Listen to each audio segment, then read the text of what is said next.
អូបងប្អូនទាំងអស់គ្នានេះគឺជាទូរស័ព្ទដំបូងបំផុតនៅក្នុងទីផ្សារស្រុកយើងដែលមានថ្មរហូតដល់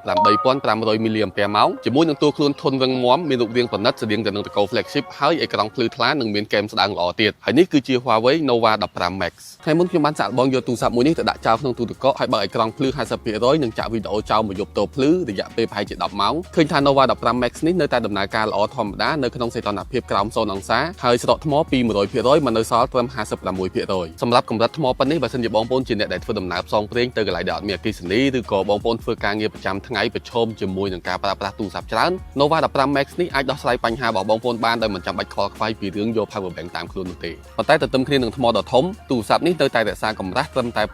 7.98 មីលីម៉ែត្រនិងមានរូបរាងប្រណិតអេក្រង់និងខ្នងរាបស្មើស្តៀងទៅនឹង flagship របស់ Huawei ដែរហើយ Nova 15 Max មានជម្រើសពីរពណ៌គឺខ្មៅនិងបៃតងទូរស័ព្ទមួយនេះត្រូវបានគេធ្វើតេស្តទម្លាក់ពីកម្ពស់រហូតដល់ 5.5 ម៉ែត្រដោយគ្មានបញ្ហាដោយសារតែវាមានអាវក្រោះកម្រិត SGS Sky 5 Premium Performance អមដោយភាពធន់នឹងទឹកនិងធូលីនិងនៅតែអាចប៉ះបញ្ជាអេក្រង់បាននៅពេលដែលដៃយើងសើមនៅខាងឆ្វេងនេះយើងឃើញមាន AIX button មួយដែលដំណើរការជា shortcut button អាចឲ្យយើងកំណត់មុខងារបើក scan QR របស់ ABA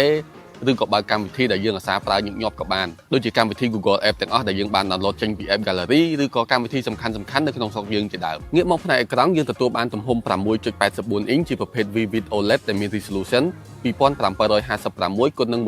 1272 pixel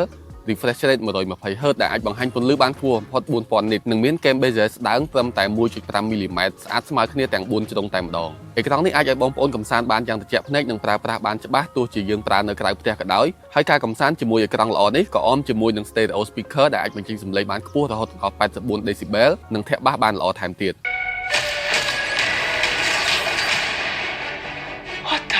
Dr. Banner, you found a way to suppress mutating DNA, right? If you see me with this stuff,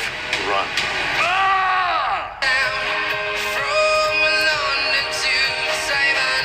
នៅខាងក្រោយយើងទទួលបានកាមេរ៉ាដែលមានកម្រិតច្បាស់ 50 megapixel ប្រើ sensor 1 លើ 1.56 អ៊ីងប្រភេទ RYYB ដែលមាន aperture f1.9 ហើយនេះគឺជារូបភាព sample មួយចំនួនដែលខ្ញុំបានថតចេញពី Nova 15 Max នេះ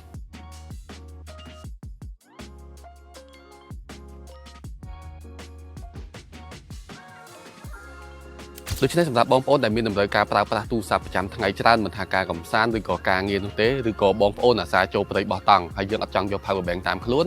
បងប្អូនយកតែ Nova 15 Max នេះមួយតាមខ្លួនទៅគឺបានហើយបានទាំងថ្មធំបានទាំងរាងកាយដ៏រឹងមាំទៀត